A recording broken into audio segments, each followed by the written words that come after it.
Saudações tricolores, sejam bem-vindos ao canal Máquina Tricolor. Eu me chamo Leandro Goulart e sou torcedor da primeira e mais importante instituição futebolística desse país. Óbvio que eu não posso beijar o escudo porque eu não estou trajando o uniforme do Fluminense Futebol Clube. Mas você já deve imaginar por que eu estou usando essa camisa nesse vídeo de hoje.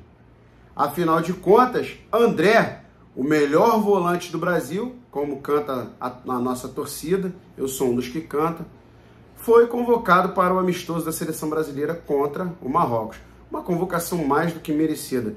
Há quem defenda, inclusive, que o André tinha condições de disputar a Copa do Mundo no último ciclo que passou. Futebol, para isso, ele tem, e nós da torcida do Fluminense sabemos melhor do que ninguém.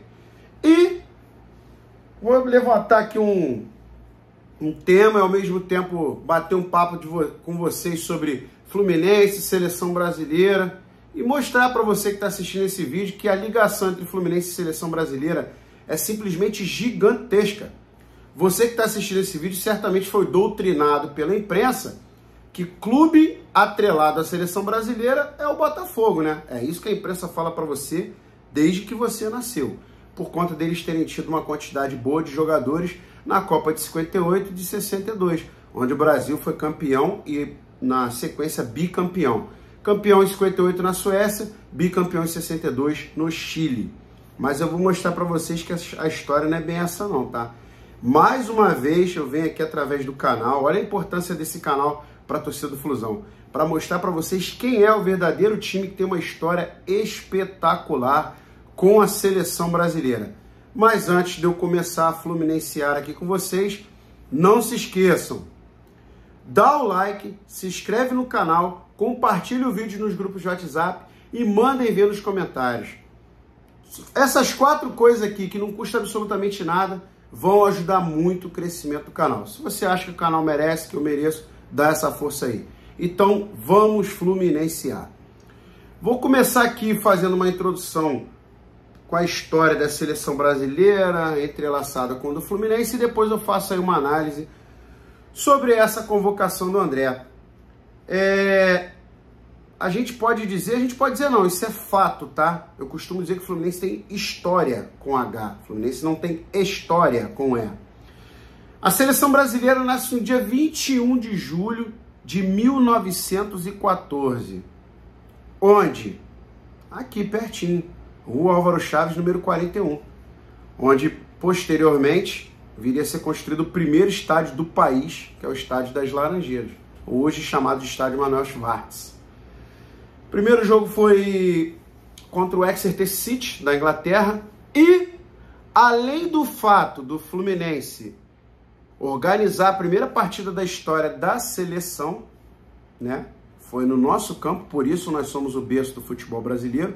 Além de sermos o primeiro clube de futebol do país, a seleção brasileira fez seu primeiro jogo lá, no dia 21 de julho de 1914. Não esquecem, hein? Quem faz o primeiro gol da história da seleção brasileira? Eu vou falar esse nome aqui, você que acompanha o canal com certeza vai lembrar. Oswaldo Gomes. Ele mesmo, aquele que não aceitou a insubordinação dos 9 jogadores que se debandaram lá para o lado da Gávea e fundaram o nosso arquirrival. Ele fez o primeiro gol da história da seleção brasileira. E o Fluminense tinha mais um jogador nesse scratch, como eles falavam na época, né, que era a equipe, que era o primeiro goleiro da história da seleção brasileira, que é um dos grandes ídolos da nossa galeria, o cracaço Marcos Carneiro de Mendonça. Foi o primeiro goleiro da história da seleção brasileira e Oswaldo Gomes fez o primeiro gol da história da seleção brasileira. Então a história do Fluminense com a seleção já começa aí, em 1914. E aí, após disputar 2 sul-americanos e a seleção ser massacrada por uruguaios e argentinos, Marcos Carneiro de Mendonça, olha ele aí de novo, vai até Arnaldo Guilherme e pede para que ele construa um estádio para que o Brasil cedie a Copa América, na época era sul-americano, e possa ganhar. E expõe para ele as dificuldades enfrentadas nos outros países. Violência, má alimentação, sabotagem com jogadores colocando coisa na comida, o transporte, como é que se fala? Os deslocamentos eram muito longos, e ele acreditava que se o Brasil sediasse o sul-americano, o Brasil teria a chance de ganhar. E o Brasil, o governo brasileiro, recusou. O Brasil não tinha muitos recursos, não era uma potência econômica como é hoje aqui no continente.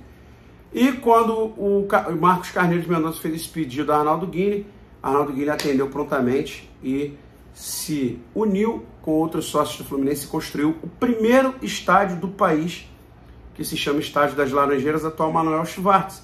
E ali a seleção brasileira, olha a seleção brasileira aí de novo, conquista seu primeiro título na história, derrotando o Uruguai na final, na prorrogação, com o gol do Friedenreich, que era jogador do São Paulo na época. São Paulo tinha outro nome que agora não me recordo.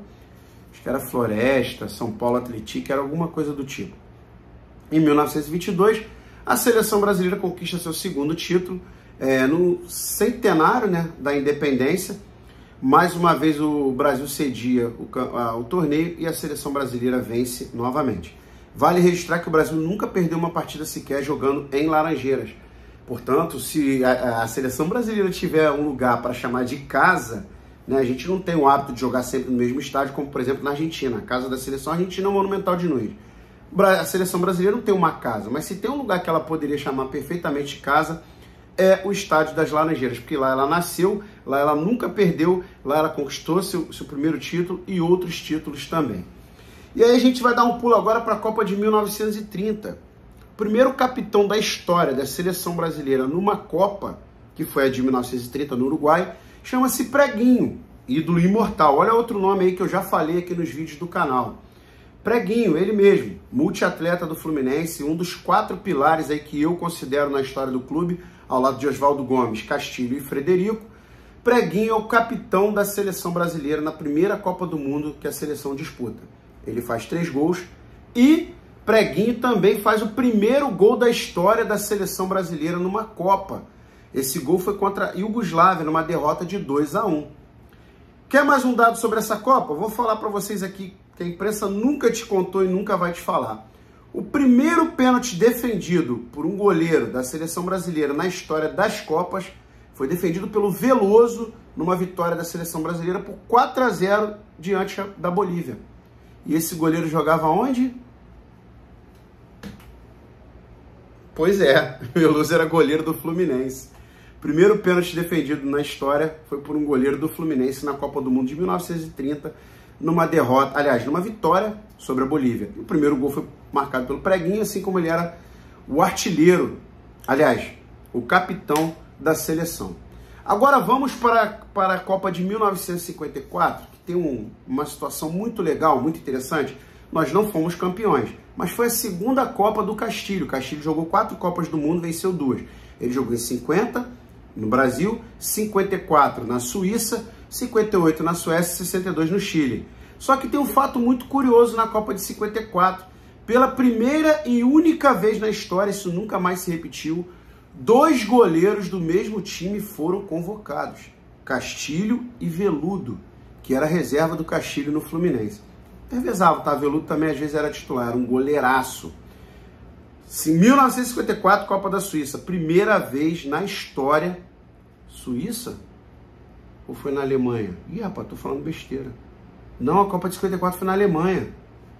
Não, foi na Suíça. Foi na Suíça que teve o milagre de Berna, que a Alemanha venceu a Hungria na final, que era favoritaça. A Hungria tinha massacrado a Alemanha no primeiro jogo, 8-3, eu acho, 8-2.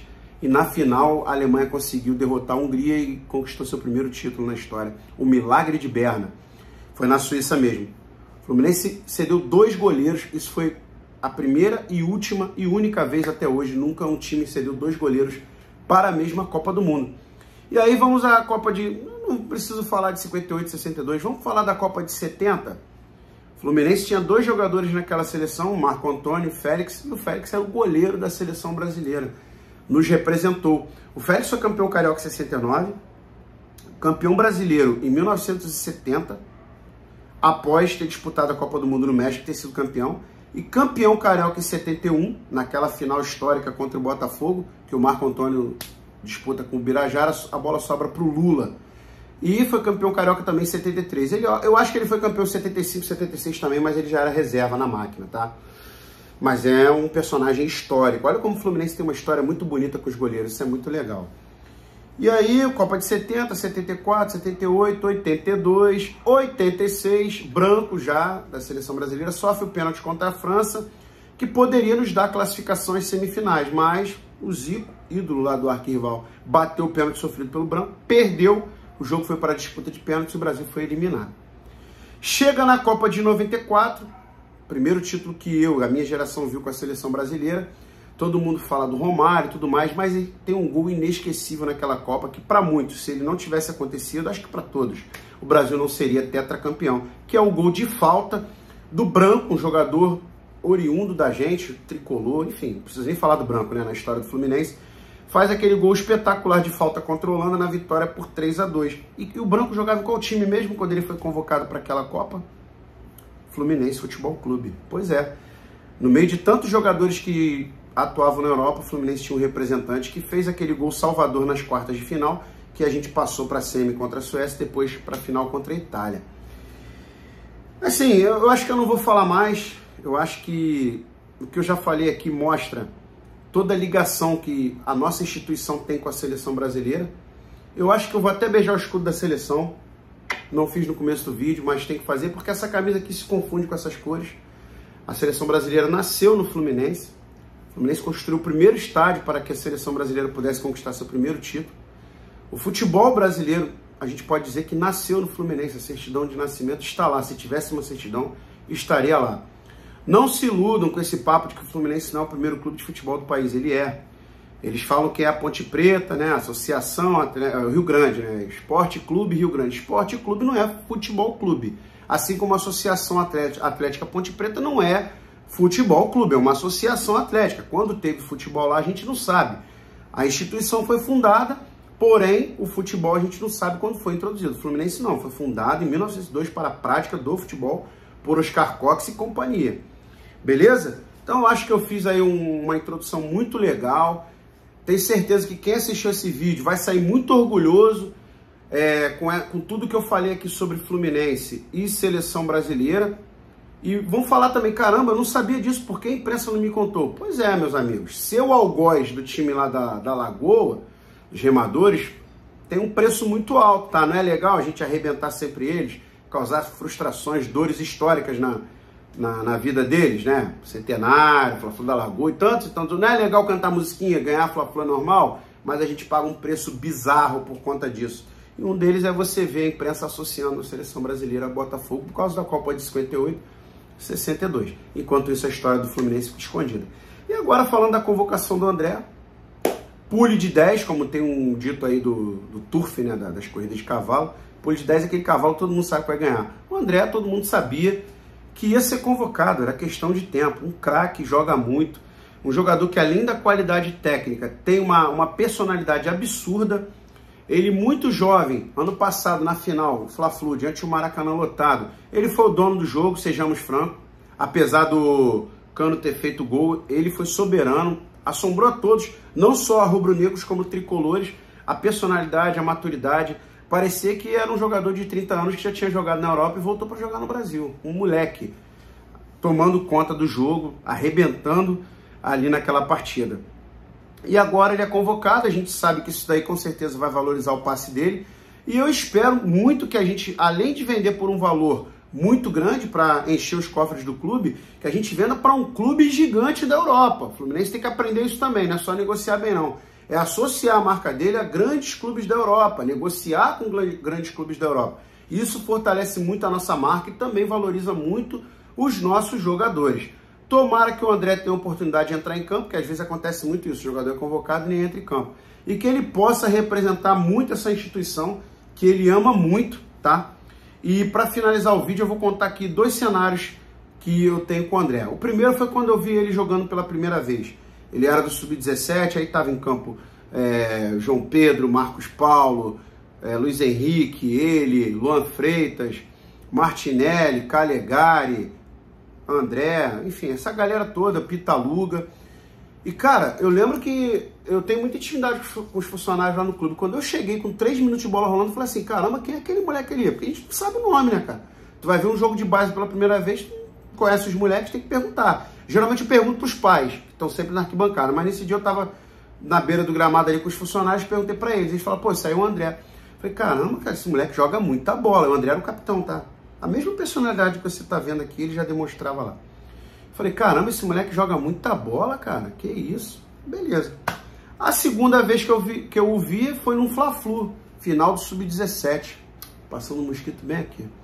Final do Sub-17. Teve até pancadaria no final do jogo. E aí eu vendo o André jogando, cara, com uma raça, uma disposição. Aí eu cheguei para os funcionários e falei assim, caramba, cara, esse moleque, ele é diferente, cara, jogando, além da qualidade, ele demonstra uma garra acima do comum. E esse moleque é tricolor? Aí os caras viraram para mim e falaram assim, tricolor, ele é maluco pelo Fluminense. Aí os caras falaram assim, mas como é que tu sabe? Eu falei, não, eu percebi, cara, porque ele me lembra muito do Thiago Silva. O Thiago Silva era assim, jogando pelo Fluminense. O Thiago Silva era a nossa representação dentro de campo. Inclusive, eu espero muito que o Lelê seja isso também, que ele dê tudo que ele puder dentro de campo. Qualidade ele já mostrou que tem. Se ele der tudo que ele puder dentro de campo, tenho certeza que o Lelê vai arrebentar com a nossa camisa. E o André me chamou muito a atenção pela forma como ele defendia a nossa instituição ali dentro do campo. Ele parecia um torcedor, ele não se conformava em perder uma jogada, ele não aceitava perder uma jogada, ele disputava tudo como se fosse um prato de comida. E aí os caras me falaram que ele era maluco, completamente louco pelo Fluminense, assim como o Calegari também, tá? O Calegari é apaixonadíssimo pelo Fluminense. E o André já tem 10 anos de clube, chegou novinho, tá rolando uma foto aí que a professora dele, né, botou nas redes sociais há 10 anos, em 2013, se eu não me engano. Imagina a identificação que uma criança dessa, que um rapaz desse tem com o clube chegando criança, assim como o Luiz Henrique também, que chegou novinho, com 10 anos de idade. O André devia ter 12, 11 por aí, quando chegou ao Fluminense. Então é isso. Estou muito feliz pela convocação do André. Isso é um momento muito legal. O Marcelo chegando, o André sendo convocado. Amanhã tem jogo às 4 horas da tarde no Mané Garrincha, Brasília. Parece que é casa cheia. Andei apurando aí. Tomara que o Fluminense dê um show para essa galera lá que merece tanto. A gente fala muito do pessoal do Espírito Santo, mas Brasília também. Os caras são excepcionais. Demonstram todo o seu amor para o clube, seu apoio. Vem muito aqui para o Rio de Janeiro ver jogo. E amanhã tenho certeza que o Fluminense vai arrebentar e dar um show para essa galera que tanto merece, que vai comparecer em peso ao Mané Garrincha. Já fizeram uma recepção maravilhosa hoje lá no hotel, foi sensacional e tenho certeza que o pessoal de Brasília vai arrebentar amanhã. Tá bom, pessoal? Mais uma vez, saudações tricolores, fiquem todos com Deus e até o próximo vídeo. E não se esqueçam, like, se inscrevam, compartilhem e mandem ver nos comentários. Um abraço.